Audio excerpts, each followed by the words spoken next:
Do I share my screen or do you share your screen? I can't remember. I think you can share it in the view sharing options. Hey guys, we're joining you early. Just getting all of our ducks in the row. While we're waiting, please in the chat put your name, where you're from, organization you work with. Yeah. All the good stuff. We want to meet you. Absolutely. You were here last week, so. How are your Wednesday mornings going? Yeah. How you're handling being stuck alone. Maybe not alone, but being stuck inside. I have realized in the last week that that this is really weird, but it's like, I think I've always done this, but I didn't realize it until quarantine.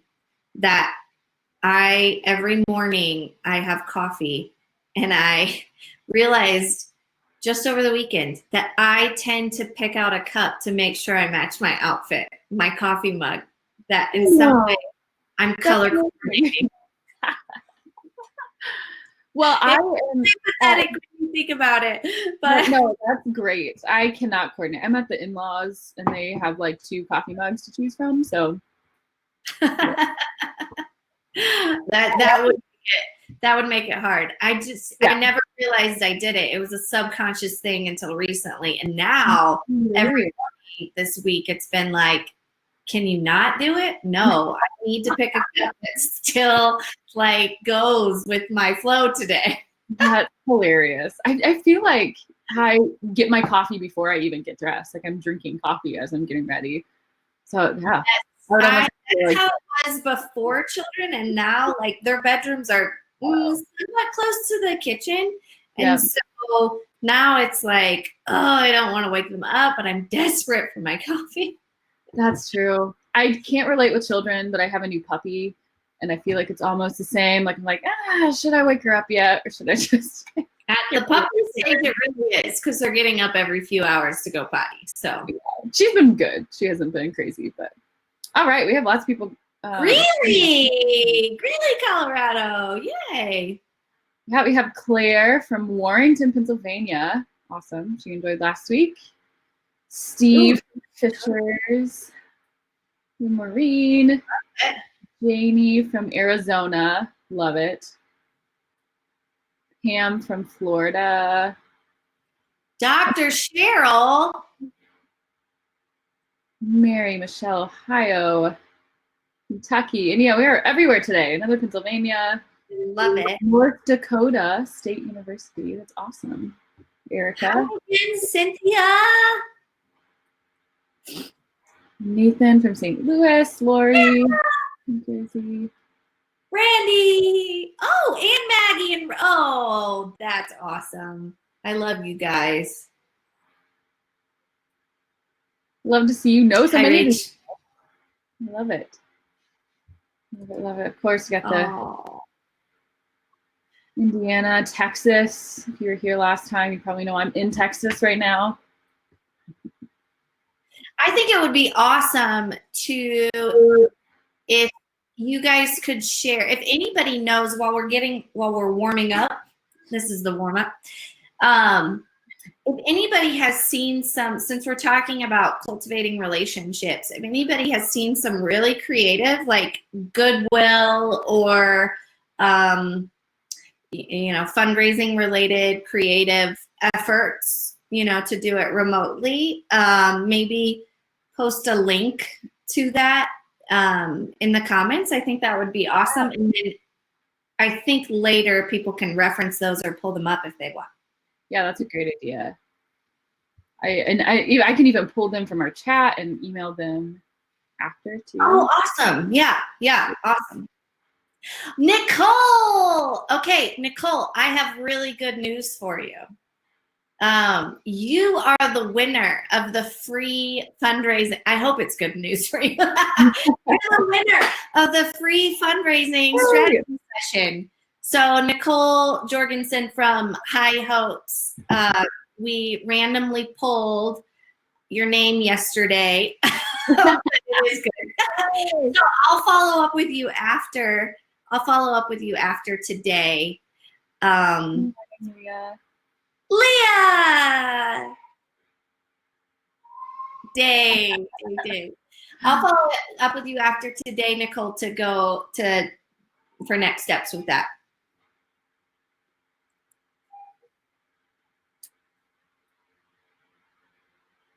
Love it. Awesome. Love it. I don't know if they're here today. Morning Dove Therapeutic Writing had an awesome, I think it's over now, but had a really cool fundraising idea called Pony Plop. I can share. Pony what? Plop? Pony Plop. I think they lie. So essentially they put a grid in the horse stables, and like you bought a square, and then they let one of the horses out in whatever square that the horse pooped on. Yes, I've seen that before. We did that at Agape a long time ago. That's awesome. I love it. I love it.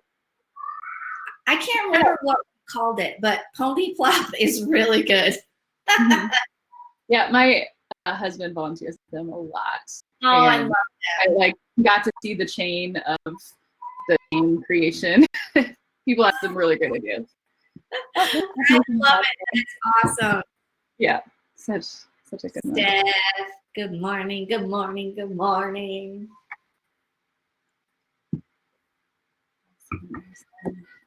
Yeah, anybody, we are asking anybody who's just joining if you have seen any, since all of this is about leadership and engagement, if you have seen any really cool engagement things around, that different nonprofits are doing, or just people for fundraising, or just good that people are doing in this time. If you can share links to the chat, I would be happy to copy and paste those links and share them out as a follow-up email so that we have it all kind of together. But just some encouraging. My children this morning, I hope they can't. What did you say? I said, can anyone hear my children this morning? I hope they can't. They're downstairs yelling, "Mommy." I was just talking to someone yesterday that it's so cool in this time that everybody seems so like, it's fine. Your kids are here. They're running in the background. They're coming up to the computer screen. Like, I get it. We're good. Everyone's so. Yeah. We try. Oh, that's good. Thank you, Janie. Thank you. This noise canceling app that's supposed to help get rid of noise in the background, but I don't really know if it works. So now one of them's outside. Do you want to come this morning and say hi? Awesome, Steve. Yeah, Steve, that's good. That's really good. Eli, do you want to come say hi to everybody this morning? No, you're going to hide your face. Say good morning. Sorry. Good morning.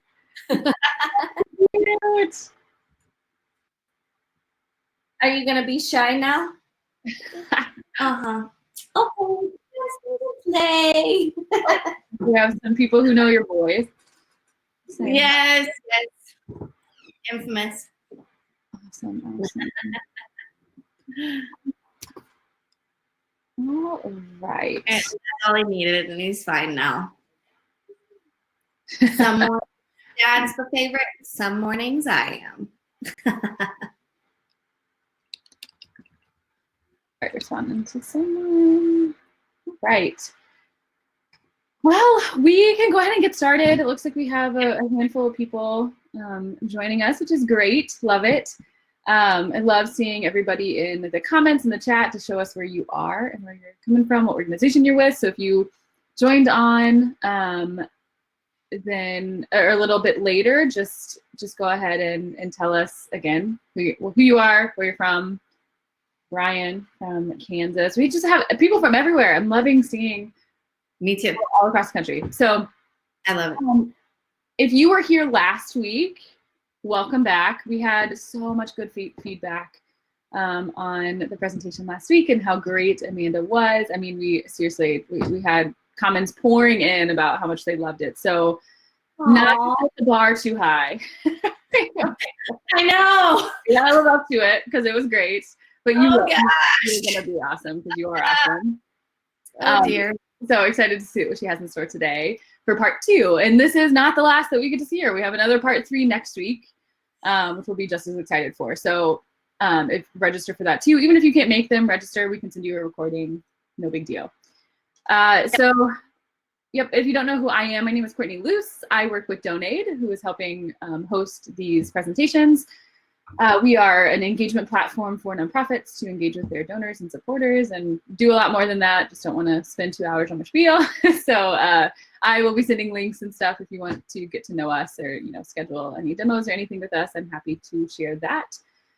And Amanda, who I've only met virtually and has just been, I mean, Steve even said last time, Steve is our founder of Donate, that we acted like we were best friends on video and we've never even met in person. So I feel like she's just that kind of person who is great and energetic and has so much good, I was gonna say energy again, but it's an energetic energy that brings everybody here. So again, excited, I'll stop talking and doing all this, but she has a ton of nonprofit experience, over 10 years in the space, and now works for Evergreen Results, which is a marketing agency. She is in Colorado. I'm assuming they do work, across the country, but yep, if you're interested in that too, I'm sure she'll be following up with more information about Evergreen Results and you being able to utilize her expertise in even more ways. So Amanda, without further ado, I will let you jump right in. So I might need to, hold on, I'm gonna remember how to do this. You got it. Did I get it? Okay, perfect. It's up on the screen. Then let me, sorry. That way I have some notes. Okay, good morning. So last week we talked about, my hair is very distracting this morning. Last week we talked about leadership and how to lead in crisis. And this week, as an appropriate follow-up to that, we're gonna talk about ways to cultivate relationships with stakeholders. The key word here is remotely, since we're all remote. We're in a crisis. This is what we talked about last week, but we still need to connect with our champions. We cannot be silent. So the first thing we need to do is we need to identify who are our stakeholders.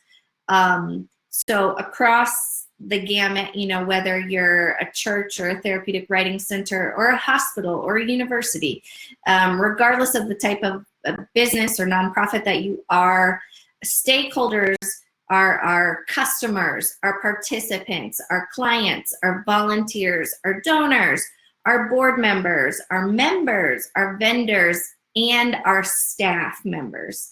Our staff are also stakeholders. A stakeholder is truly anyone who has some investment into your organization. They have some connection, some tie. They have, in one way or another, they have made a conscious decision to support your organization in one way or another. So sometimes that's not always financial, but a lot of times it is. So a stakeholder is anyone who has any investment in your organization.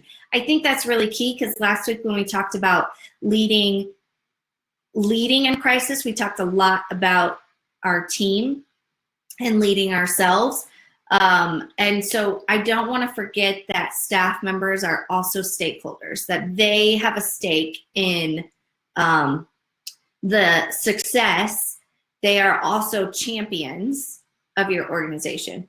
The other thing I want to remind everybody of is, as we get into this, this is all about getting out of our comfort zones, thinking outside the box. And we talked about last week how crisis is often a cradle of innovation, and there's often opportunities that come about through crisis. So we want to be looking for them. We want to be aware of them when that opportunity comes up. So when we think about cultivating relationships with our stakeholders, we want to remember and keep top of mind to look for opportunities. What are we going to accomplish today? At the end of today, you're going to understand 8 guidelines and best practices for cultivating relationships. Again, this is kind of like last week. We want to lay the foundation, and then we want to make sure the root system is there, and then we're going to talk about actual ways and action steps that you can engage. So then you'll be able to identify at least 7 ways you can engage with your stakeholders remotely. And then lastly, I'm going to give you some tips and tools that you can use to put these things into action. And of course, there will be an application guide at the end, because just like when you're painting a room or painting your house, you know, the paint can't sit in the can. You have to take it out and put it on the wall. It's useless unless you apply it. Evergreen Results, we're here to help purpose-driven organizations scale and sustain impact. That's who we are, and that's what we're passionate about doing. So cultivation best practices. Here's where I'm going to try to stay on time today, by the way, people. So if I am going too fast, you just make a comment and let me know. Here are some guidelines and best practices to keep in mind when you're cultivating relationships with stakeholders. Number 1, this idea that knowledge is power. Knowing your stakeholders is so key. And I don't just mean broadly. You know, the more I know my husband, the more power I have over him. No, just kidding. The more I know my husband, the better I can serve him. So the more we know our stakeholders, the better we can serve them. So that goes down to knowing, you know, the stakeholders that have given the most investment in time and talent and resources into your organization. You know, as leaders, you do not have, the reality is you personally do not have the physical and mental capacity to know every single, except maybe when you're, you know, starting out. But as you grow and get bigger, you physically don't have the capacity. So that load has to be spread across the board. However, it is your responsibility to know your stakeholders, number 1, from a broad perspective. And then number 2, you should definitely know the stakeholders who have given the most time, the most financial resources, the most investment into your organization. You should know them. Data is king and segmentation is queen. Data is our friend, even if we get frustrated by it, and it only helps us when it's accurate. But when it's accurate, it has no emotions, and it can truly help us understand our stakeholders better. And then when we have good data and we can segment that data, then we're able to serve and communicate with our stakeholders remotely in a much more effective and efficient way than when we're just broadly communicating. I'm going to talk more about that in a little bit, but that's why, you know, we believe data is king, because data gives you knowledge about your stakeholders. And then secondly, segmentation's queen, because once you're able to segment your data, then you can really target and personalize your cultivation efforts.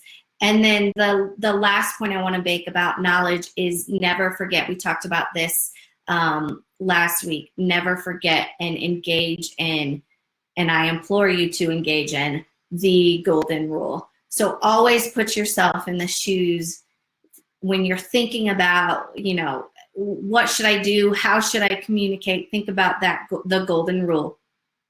Treat others the way you would want to be treated. Put yourself in the shoes of that volunteer. If I were a volunteer and I had been volunteering with an organization for 3 years, 5 years, how would I feel right now if no one from the organization that I gave my time to every week reached out to see how I was doing? How would that make me feel? would I feel forgotten? Would I feel lonely? How would it make me feel if I offered help, but there was nothing I could do? Put yourself in the shoes of those people who believe deeply in your mission and for years now have said, like, we all have limited time in our week. And for years they've said, I choose to donate my time and my money to this organization because I believe in it so much that in this time where they can't be as involved, if it's silent, how do they feel? So I think now with remote more than ever, that golden rule is really important. We talked a little bit about this last week, even with staff and leading your team. But when you have to do it remotely, communication is needed even more. Clarity and accountability is needed even more. So don't be silent. Commit to communicate and think about the golden rule when you do. Part of knowledge is power, and going back to know thy stakeholder is what I like to call LIA, and I can send, as a part of our follow-up, I will send everyone a free downloadable LIA worksheet that you could use with your donors if you choose, if you want to. It's totally up to you, but it's a worksheet that I've used in the past. LIA stands for linkage, interest, and ability. So it's the greater linkage someone has or connection someone has to the organization, the greater the interest they have in the organization, and then the greater the financial or time ability that they have to invest in the organization. The higher it is in each of those areas, then that is more likely going to be, at least for your leadership team, where you should really focus your time and invest a lot of your energy and efforts. Because again, what gets celebrated gets repeated. What's appreciated gets repeated. So you really want to invest in that.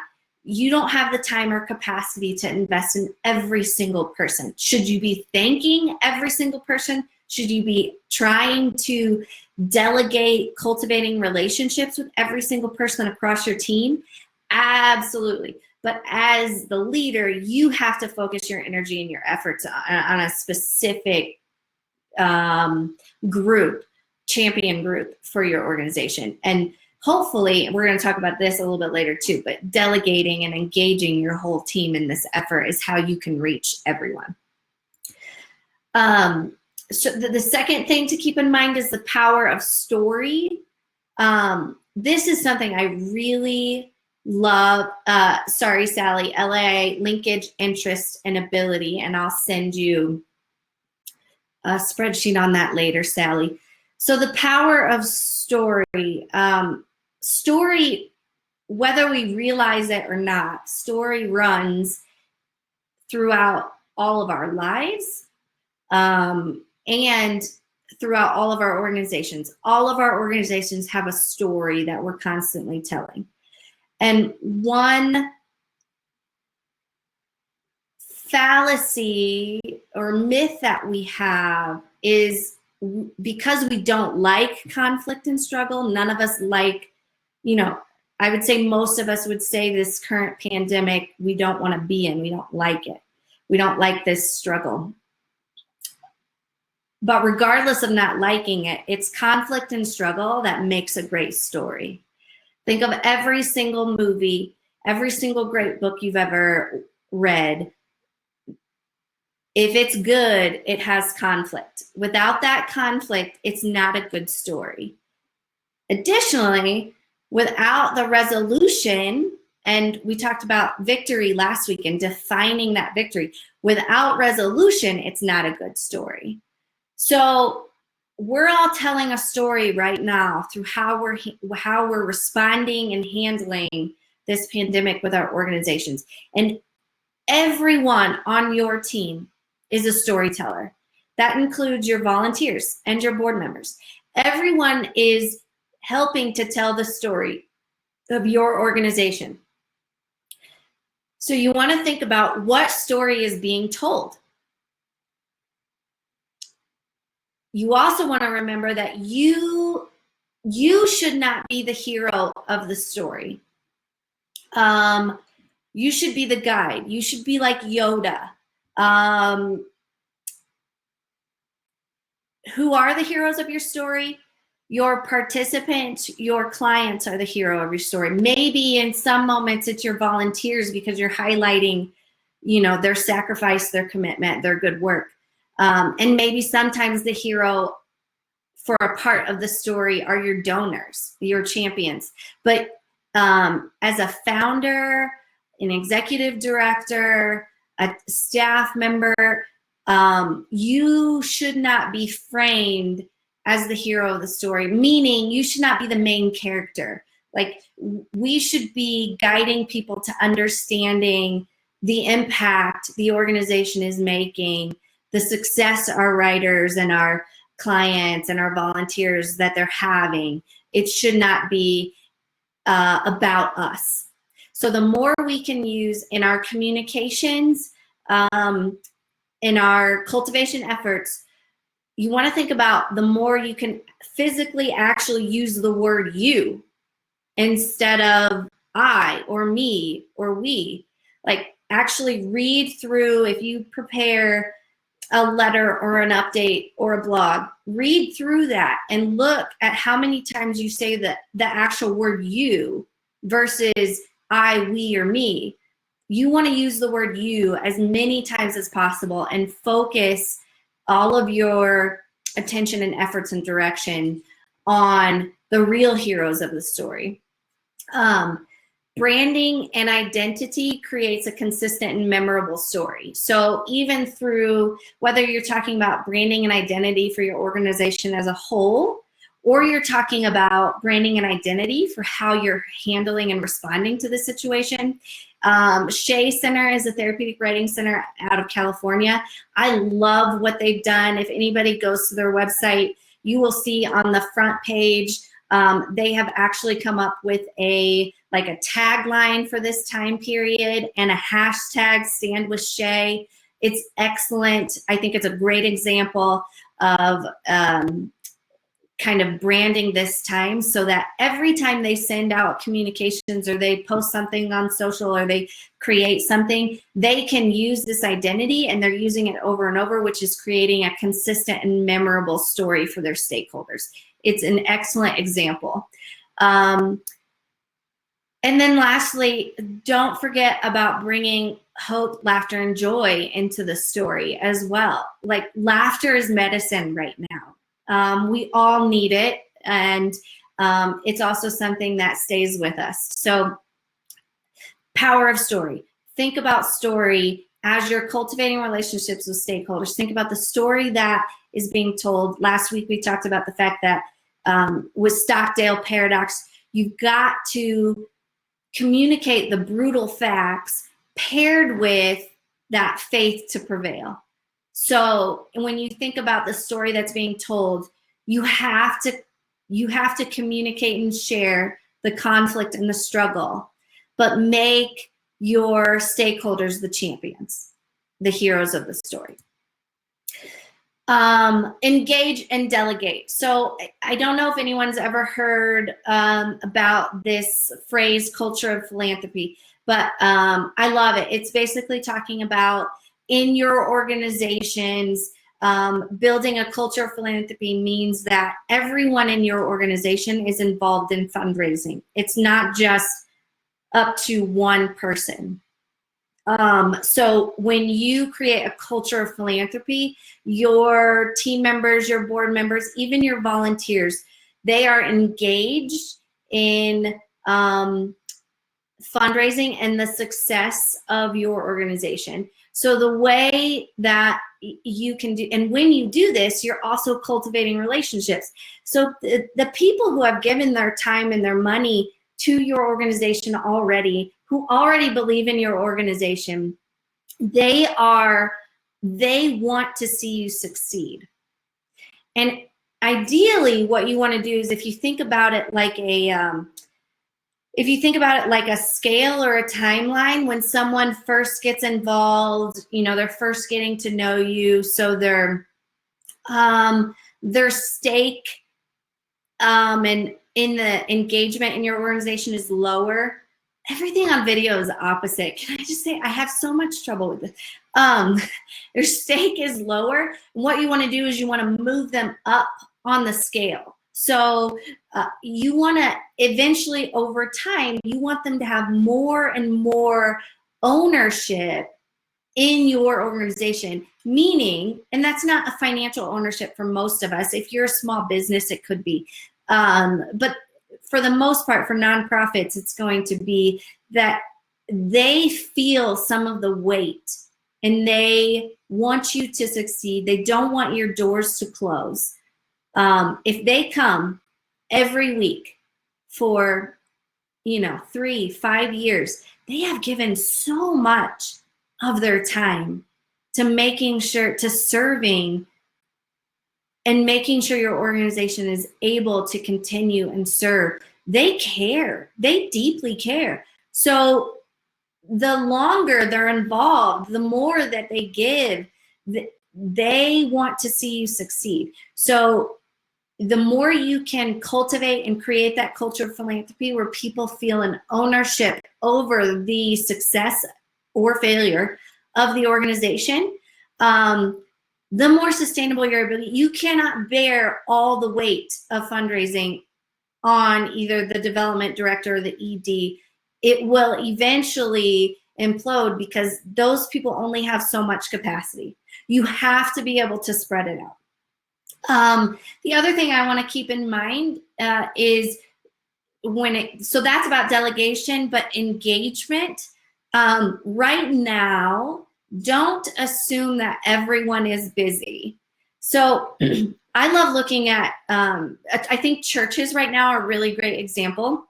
There are, because of virtual services and just the way a lot of churches are having to pivot to serve, there are staff members and volunteers of churches who are working harder and more than ever before to make that happen. And then there are some staff members who are working harder, but it's in a totally different way than they've ever had to do before, because they're used to being able to be with people every week, physically be with people, and now they can't, so they're having to pivot and figure it out. But then, there are some people who are not as busy as before. Maybe they've been furloughed. Maybe you just don't know. And we don't want to assume that our situation is what everyone's situation is. So when it comes to your stakeholders, don't assume that everyone is as busy as you are. And then that prevents you from reaching out and talking to them and asking questions and asking for their help. Don't make financial assumptions. Yes, a lot of businesses and a lot of people are struggling. That is the truth. There are also businesses that are thriving in this time more than ever before. So don't make assumptions about people's time, and don't make assumptions about financial situations. Talk to people. Ask them. Ask them. That is the best way to know, is just to ask them. How are you? How is your business? How are you doing? How is your family doing? That is the best way to know. Don't assume anything.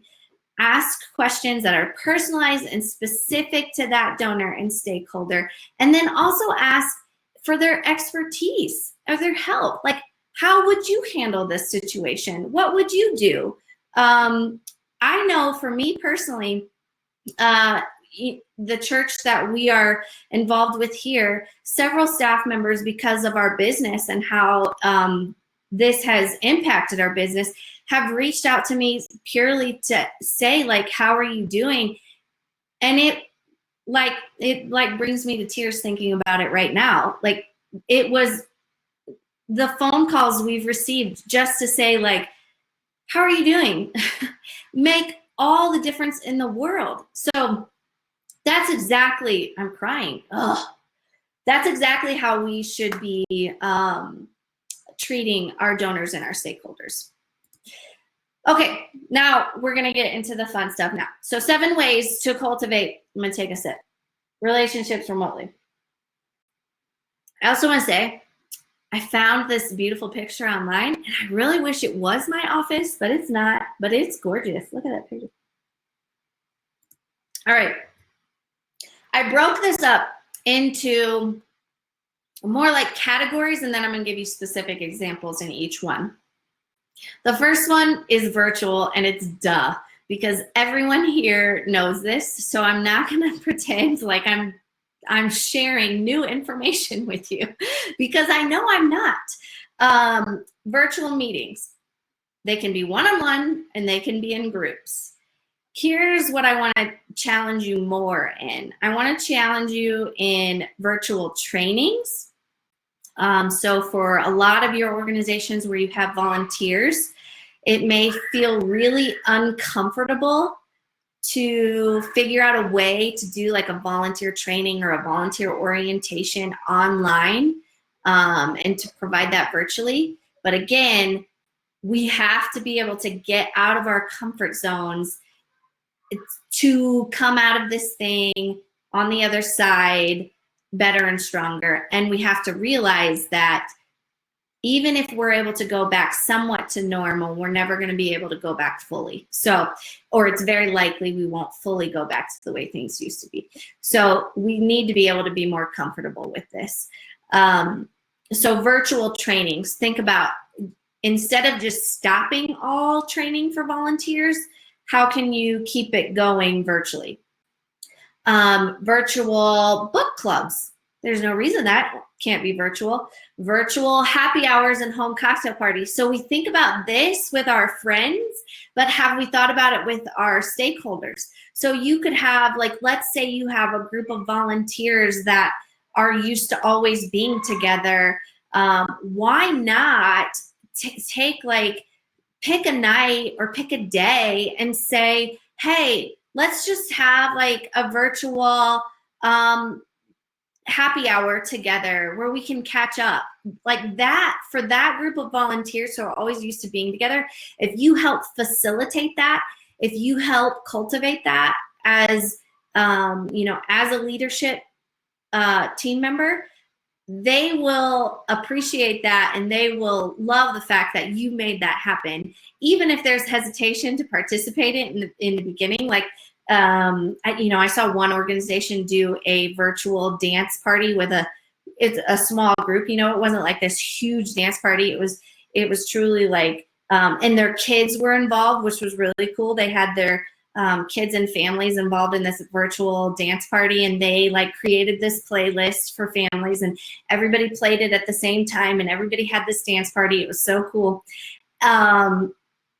And at first it's hesitation, like, oh, this could be awkward. But once you get into it and like the kids are dancing, like it was so much fun for them. And that is remembered, and it helped relationships to go deeper. They connected in a time where they're not able to connect in the same way. So really get creative, think outside of the box, use Google, use Pinterest. So when it comes to virtual opportunities, there's more than just the meetings, okay? There's more than meetings that we can do. Personalized videos. So what I mean here is you are able to create on different platforms, YouTube, Vimeo, even Google. You can create a personalized video where you can send it to a stakeholder and it's just for them. It can be private, it's not public, and it's just for them. So, we did this several years ago, and they may still do it now, but like at Valentine's Day, we created for major donors just a quick, like a quick personalized video with someone's horse that they sponsored, just saying, thank you, we love you, you mean the world to us, something like that. And we sent it we made it really personal. Like we mentioned their name, thank you, Karen. I just saw a comment, so I looked at you. Thank you, Karen. We love you. You can, in these personalized videos, you can provide specific updates, maybe that are specific to a donor or something that in your organization that you know they would care about. You can ask specific questions to them, again, to engage, to cultivate. But the main thing here is that you're letting them know that you're thinking about them, that you care about them, and you took time to connect with them and send a personalized video to them. You can include other stakeholders or assets in these videos. So, you know, maybe if it's okay from a confidentiality perspective, I want to make that clear. Maybe you use, you have a video from a participant. If a volunteer has worked with a participant every week for years, maybe they miss each other. Maybe you ask that participant to, can you record a quick video? You ask their parent, can you record a quick video on your phone that I could send to this volunteer? You know, again, this is private. This is not public. So this is very personalized and individualized. Maybe it's something, you know, a lot of you therapeutic writing centers, maybe it's with horses. It doesn't have to be just one person right now in front of a camera. There's lots of different ways where you can make this happen and pull in other people and things that might be meaningful, but again, meaningful to that person. Number 3, email campaigns. So what I want to make really clear here is we're not just talking about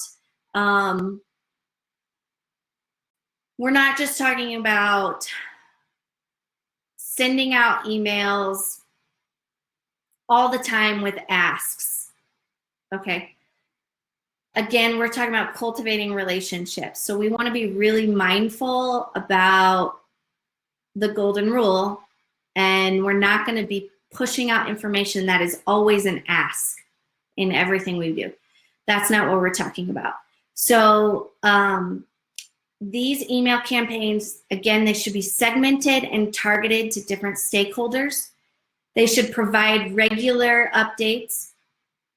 Use pictures and videos as much as you can, because that's the kind of information in our day and age that is easier to digest than a lot of paragraphs and words and comments.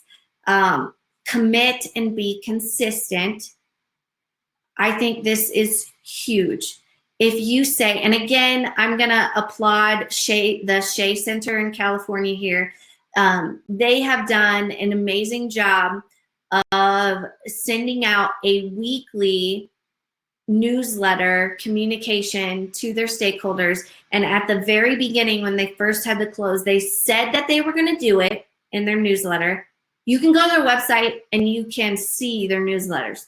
They said they were going to do it, and then they have actually done it every single week. And when you open and read their newsletters, it's a great example of using the word you, and they make their communication all about their stakeholders. It's not about them. It's all about their stakeholders. And then I want to go back a little bit to segment and target, different stakeholder groups. What you can do here is, let's say, as a church, you've got a group of volunteers in a specific area. Maybe it's the hospitality group. That's the first one that came to mind.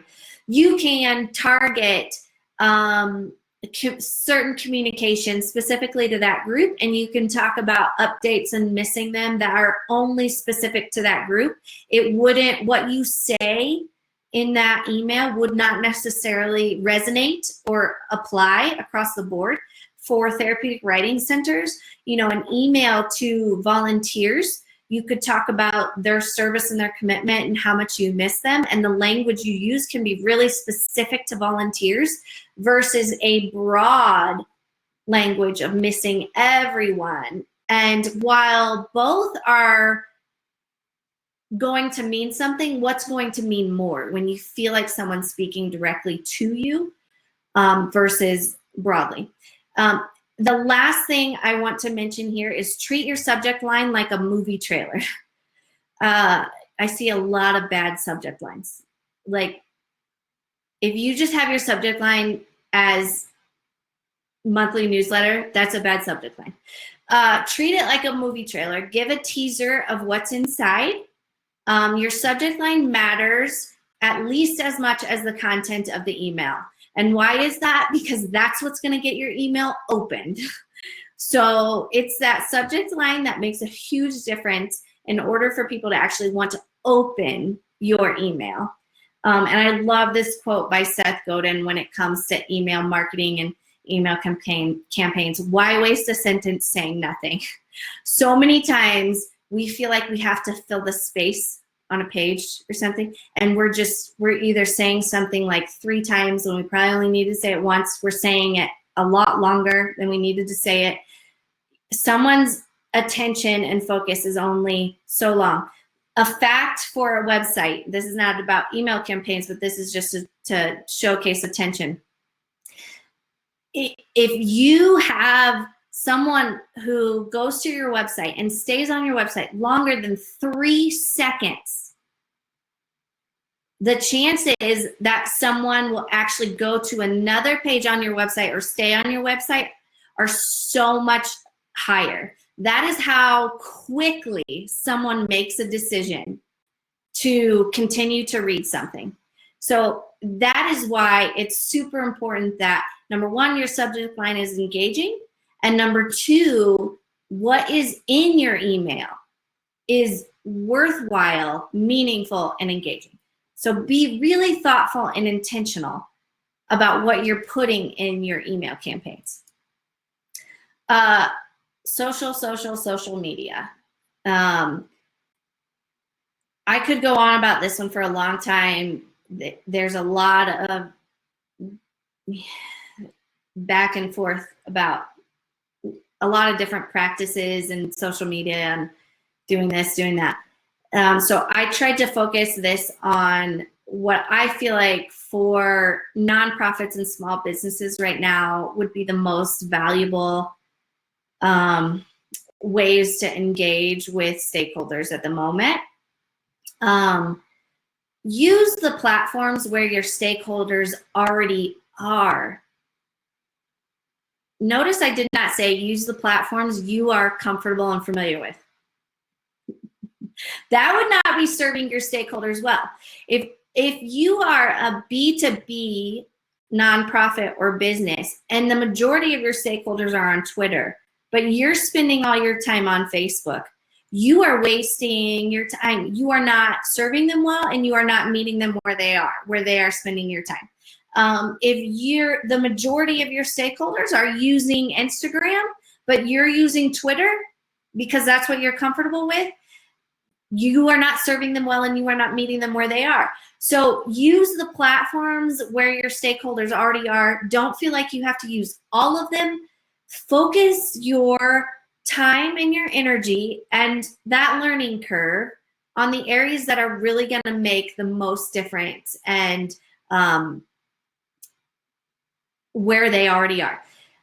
Jab, jab, jab, right hook rule. You could say hug, hug, hug, kiss, or court, court, court, date. Whatever you want to say that's nicer than jab, jab, jab, right hook is up to you. But the premise and the rule here is that jab, jab, jab is the give, give, give. Don't make every single social media post and push and ask. This is a rule of thumb regardless of a pandemic or a crisis.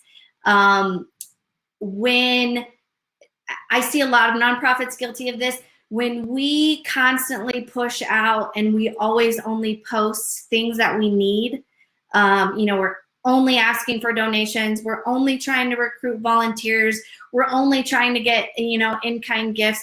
We never give value, we never provide a warm and fuzzy, we never provide knowledge or expertise.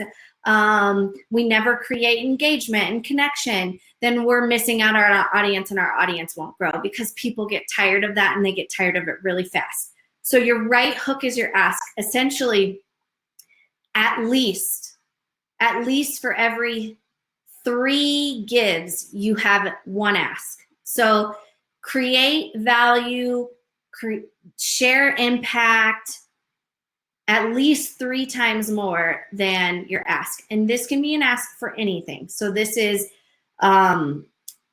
recruiting volunteers. This is financial donations. It's any ask, any sort of ask.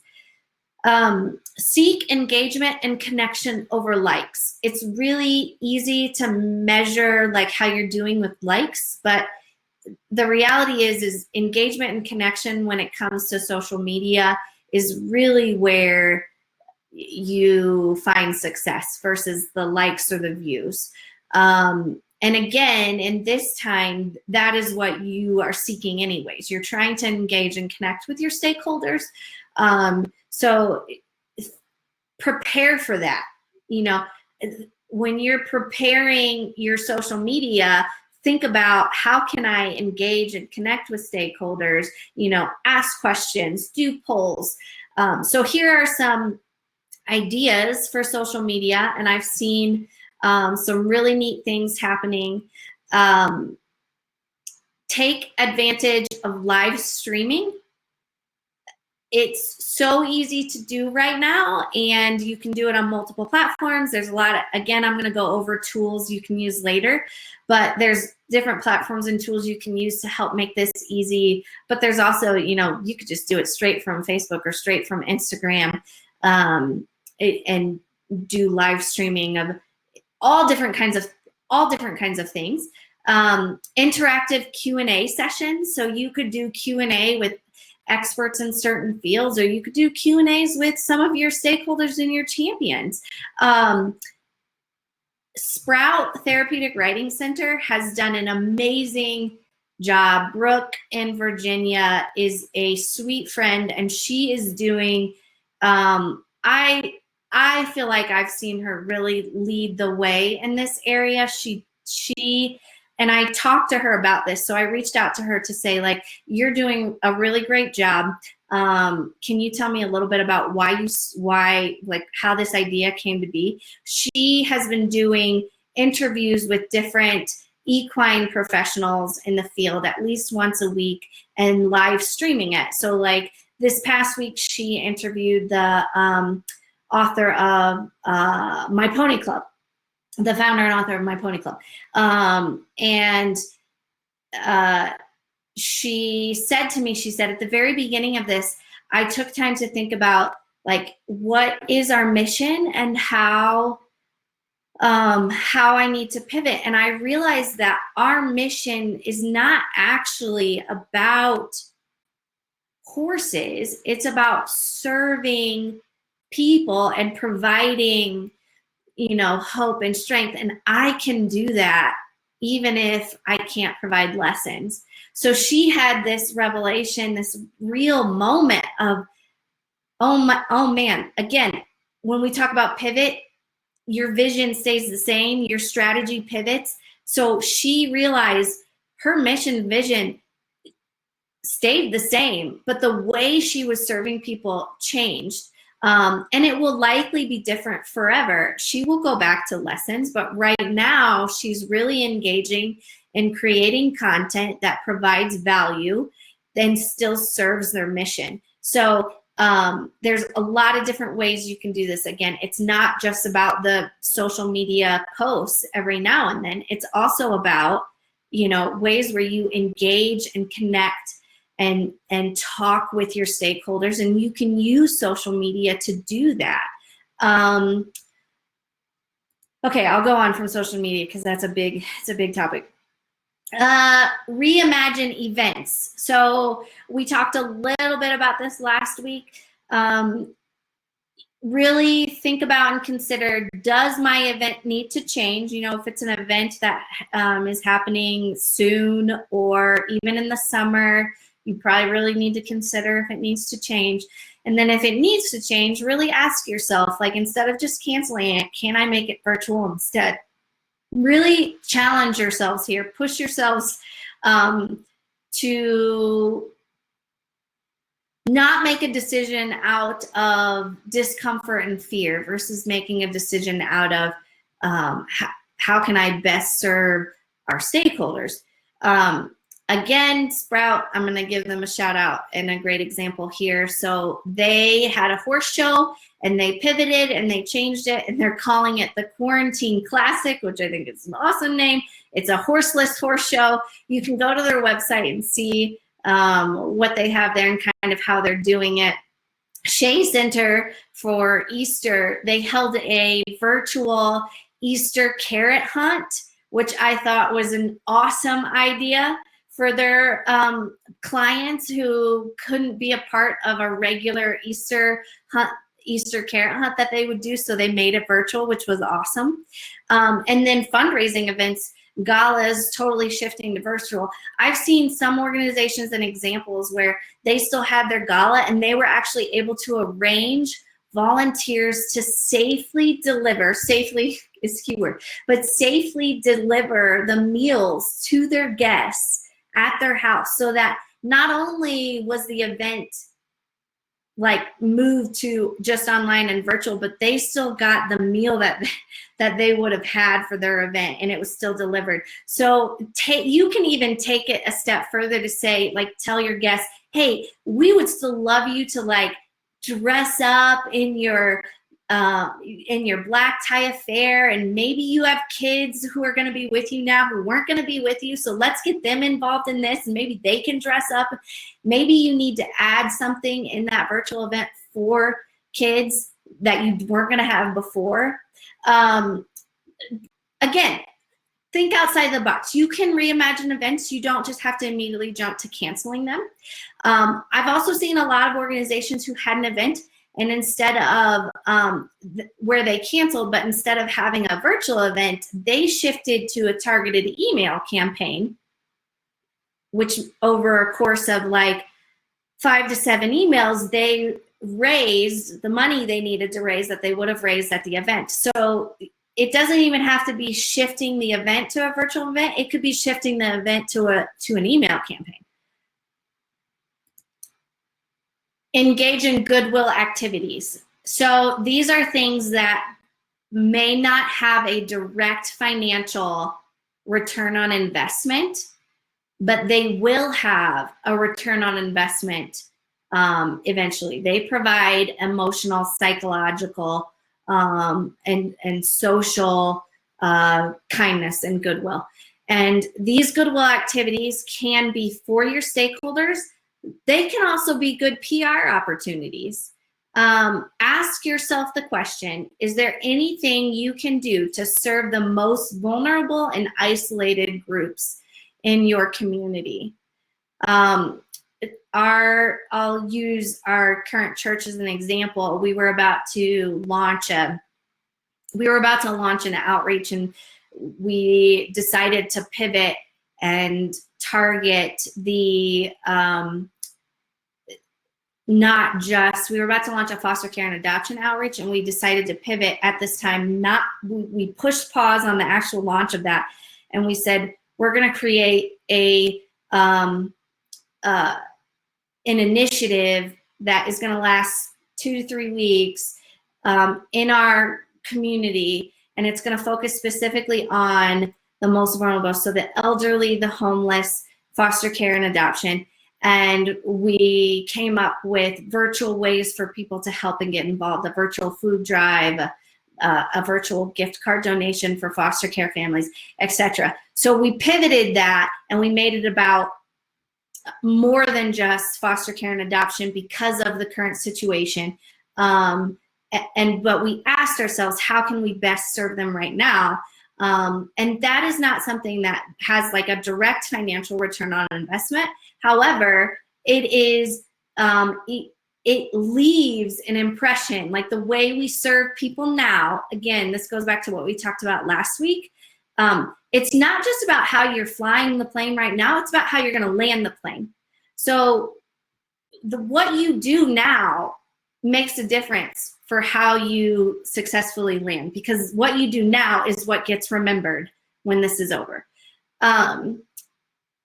Think about things that you can do that are going to be low cost, because you are most likely need to be very prudent with your resources, but that would have a high return. So Agape is doing something that I love. They're calling it their wish list. They have asked writers and participants, what's a wish that you have right now? And then they have a list of wishes from writers and participants, and they're trying to fulfill as many wishes as they can, personally for writers. So that might be like, I would love to see my horse, you know, and they might do a video with their horse. Visiting, you know, a lot of you therapeutic writing centers, so I'm going to use this as an example, visiting nursing homes, you know, holding up notes to provide all of this safely, I want to say, to provide, you know, notes of encouragement and inspiration, or maybe you bring an animal that they can look out outside their window, printable or virtual activities for your families and clients to do at home or to do together, games that the whole family could do together. Again, think about, you know, what can you easily, that's not going to cost a lot of money, but it is going to provide a lot of social, emotional, and psychological well-being for your stakeholders. What are things that you can do? This one, I just can't emphasize this enough. Don't underestimate your grandma's ways. I will always be a fan of the traditional. Think of the power of a handwritten note anytime. Like whenever I get a handwritten note in the mail, I love it. But how much more does it mean if you get it right now? Either a note of encouragement or a note of appreciation, you know, just something that says like, I'm thinking of you. You know, I miss, like, for volunteers, if you're with volunteers every week, I miss being able to talk with you every week and share these jokes every week, or it just means a lot. It shows someone that you're thinking about them and that you care. Never underestimate the impact of a phone call, simply to ask, how are you? I'm thinking about you. These are the things that very easily in our day can go into the, oh, I'll hold that off till later. I don't have time to do that. But yet these are the things that make the most difference in the life of your stakeholder. So make these tasks a priority for your whole organization, because these will make a huge difference in the lives of your stakeholders. And your stakeholders are your champions. This could also be notes from participants or volunteers, as well as staff and board members. Okay, tips and tools you can use. And you're going to get a copy of this webinar at the end. So you'll have these, you'll get these later. You don't need to write them down right now. Tips for success. First one, optimize your website for giving. I can't stress it enough. You know, one tip I can give is the way we look at a computer at a website is in a Z pattern. Oh, I gotta do opposite, Z pattern.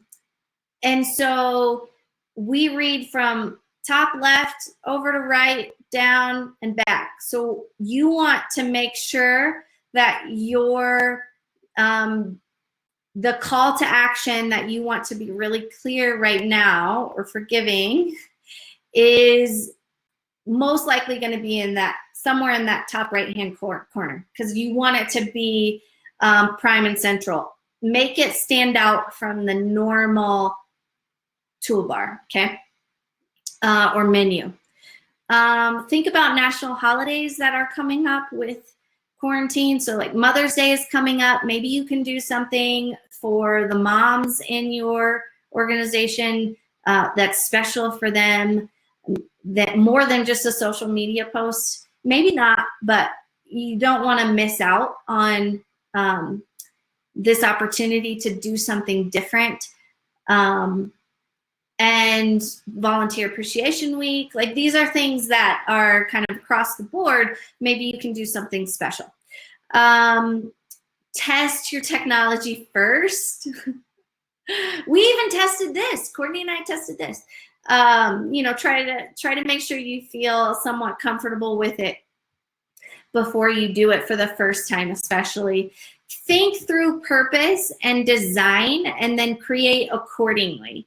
So you don't just want to be willy-nilly reacting like, oh, this sounds great, this sounds wonderful, let's do this, but you don't think through what is the purpose for this specific group of stakeholders, and then you design whatever it is you're going to do according to that purpose. So if your purpose is to speak to the volunteers in your organization and provide them with value during this time, then you're going to design something that speaks to that.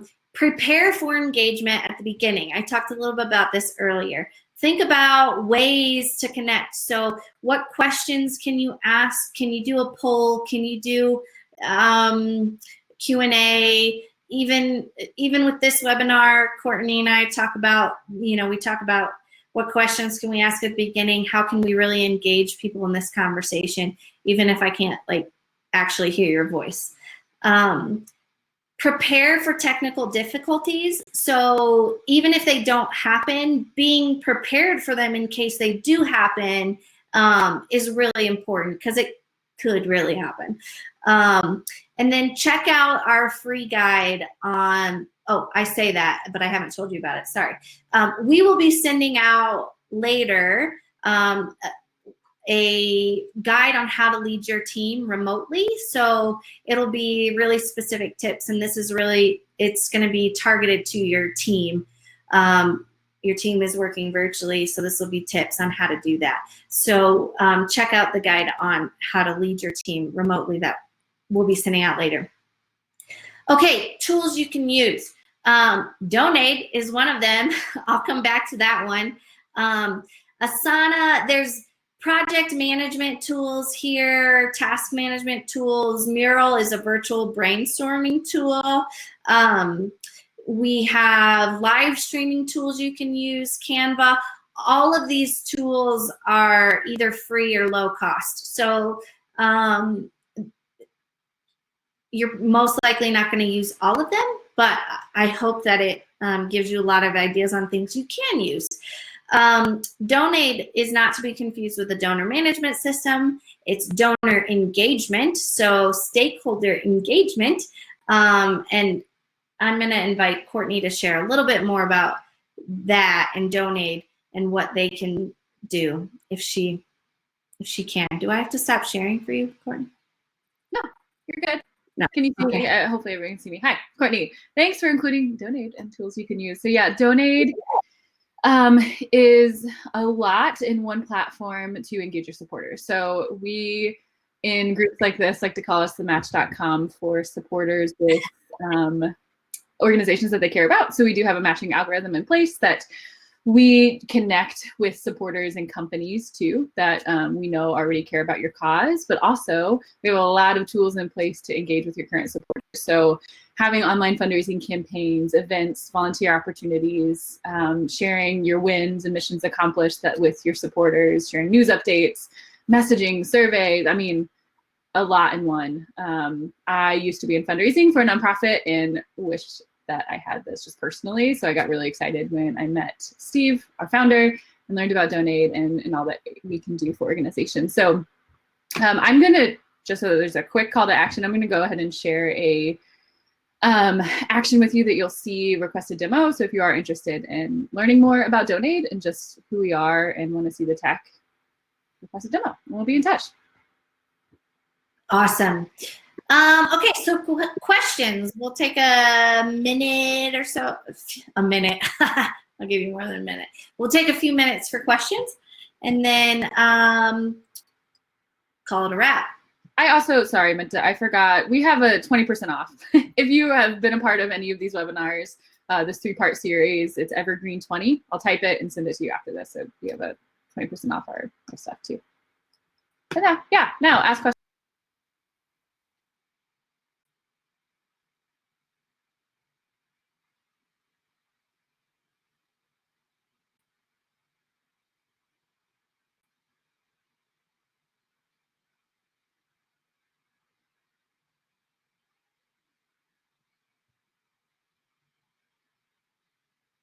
thought I saw a question earlier at the top. Might have already been answered. Okay, good. Cool. Yeah, feel free to take a little bit of time to process. I'm working on allowing your mics right now. So if you want to, chime in and talk or just type your question, that's great too.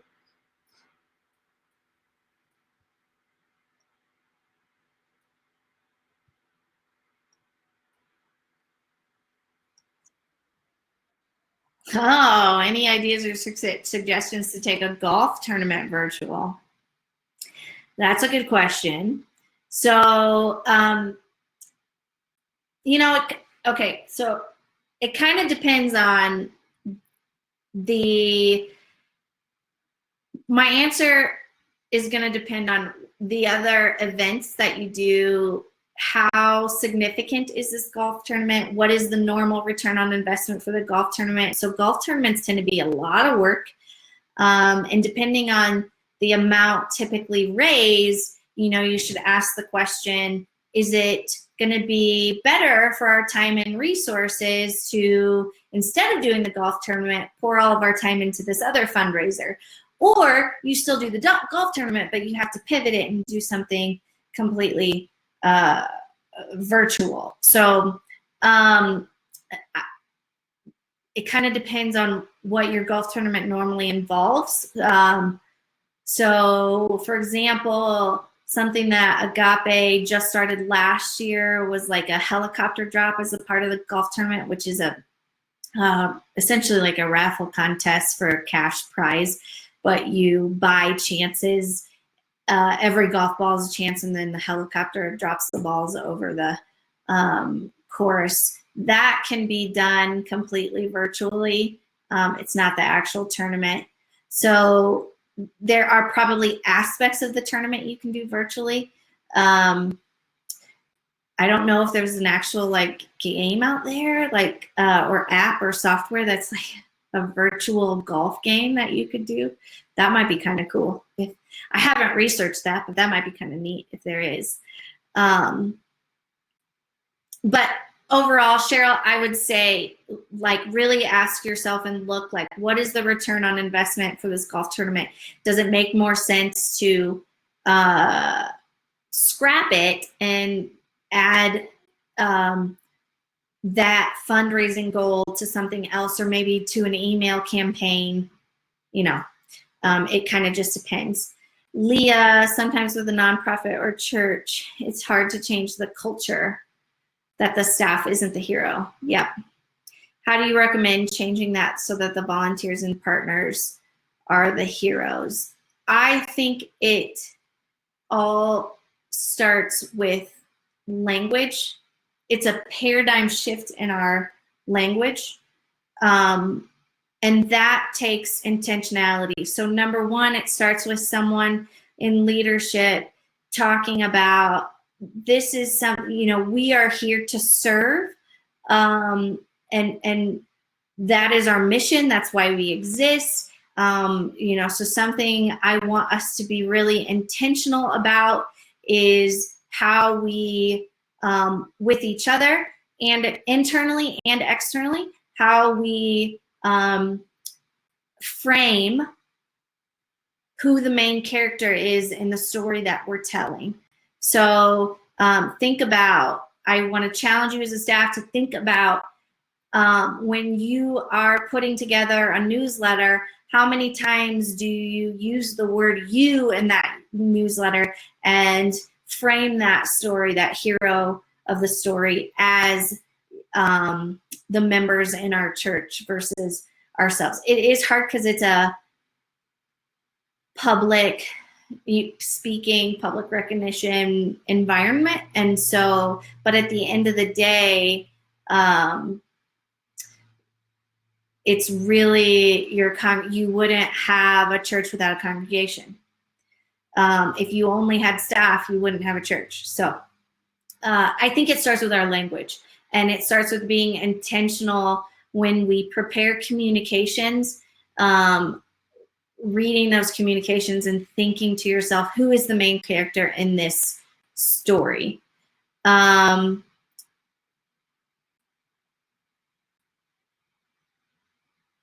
I hope that helps, Leah. Yeah, and celebrate and promote stakeholders more than the organization itself. Yes, that's huge. Tell their stories, not yours. Yep.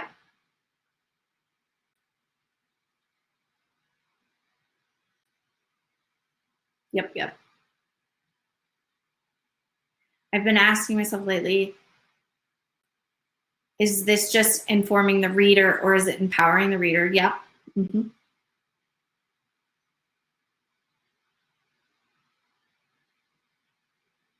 Yep, that's a paradigm shift question.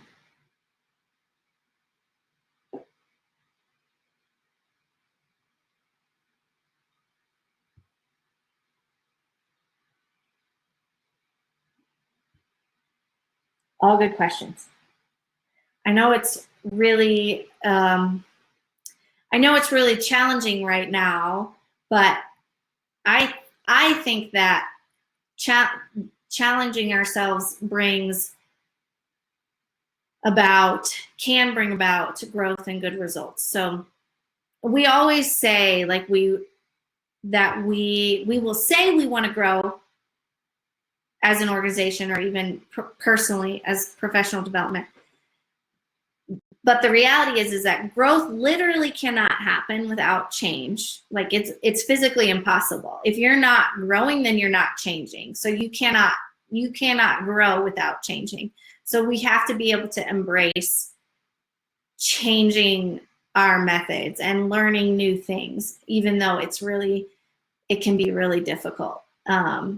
I think I mentioned last week, everybody needs to go and look up the SNL, the Saturday Night Live Zoom call video, because it's hilarious, and I think you all will enjoy the good laugh.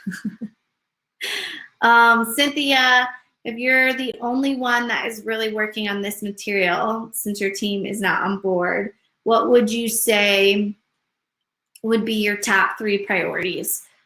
First question, Cynthia, when you say team is not on board, is that because they're furloughed, or do you mean not in support of?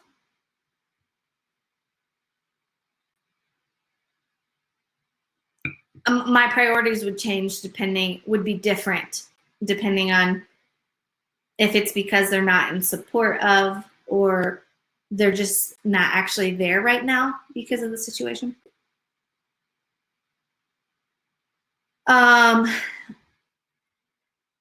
As a leader, so it starts with you, and it starts by leading by example. So that goes back to last week's webinar, lead you first, lead by example, celebrate, what gets celebrated gets repeated.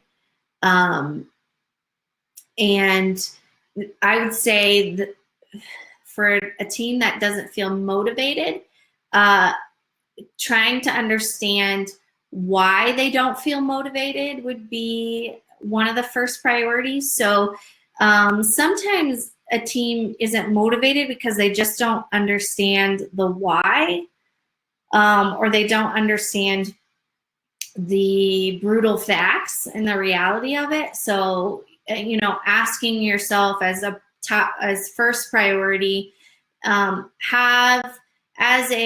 leadership, has our leadership team, so executive director and operations director, have we communicated transparently what is really the situation with our organization right now and the impact that COVID-19 has had? Have we made it really clear about that?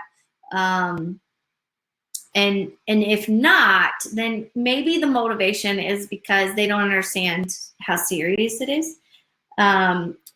Or even outside of COVID-19, sometimes team members don't understand how important fundraising events are if they don't make the actual connection between fundraising events keep me in a job. So when we think about how we look at stewardship, if we don't realize that our donors keep us working, Like that is how it's our livelihood. How much should we be appreciating them and stewarding them and cultivating those relationships, because that's what keeps us all here, being able to do this great work. So sometimes they need to understand that this is cultivating relationships is important, because we can't do what we do without it. Sometimes we need to be the leaders who connect the dots for our team members. Team members who are just there to collect a paycheck versus team members who feel like they're owners in this and they have a stake in this and they have responsibility in the success or failure of this organization. That's what you want them to be. You want team members to feel like owners, not just be there 8 to 5 collecting a paycheck. So I think first priority would be understanding that and communicating that, and it's kind of starting to change your culture. But this takes time. Like, this is not something that will change overnight. And it also takes intentionality. As leaders, you have to be really intentional all the time about communicating the culture that you want to be, and then leading by example in that culture. And then the next thing I would say when it comes to cultivating relationships is I would delegate and I would keep people accountable. So step 1 is communicate the why we are going to do this and why it's so important. Step 2 would be figure out ways to delegate and really engage them. So engage them in the conversation about thinking creatively. What can we do to serve our stakeholders, provide value? What ideas do you have? Empower them by bringing them into the conversation and decision-making process. And then step 3 would be actually delegate to your team members. When someone is given responsibility to do something, they then understand or feel like that it's more important than if you just talk about it, but then they don't have any responsibility in fulfilling it. So you do want to delegate to them. I will say that good rules of delegation will be that you, as someone proves that the more responsibility they can handle, you can increase the amount that you're delegating over time. But I certainly wouldn't say like, hey, let's delegate this really personalized phone call to a major donor of ours with a team member that they've never talked to. I wouldn't do that. Hopefully that helps. Cynthia, you're more than happy to email me later and I can talk with you more about that for sure.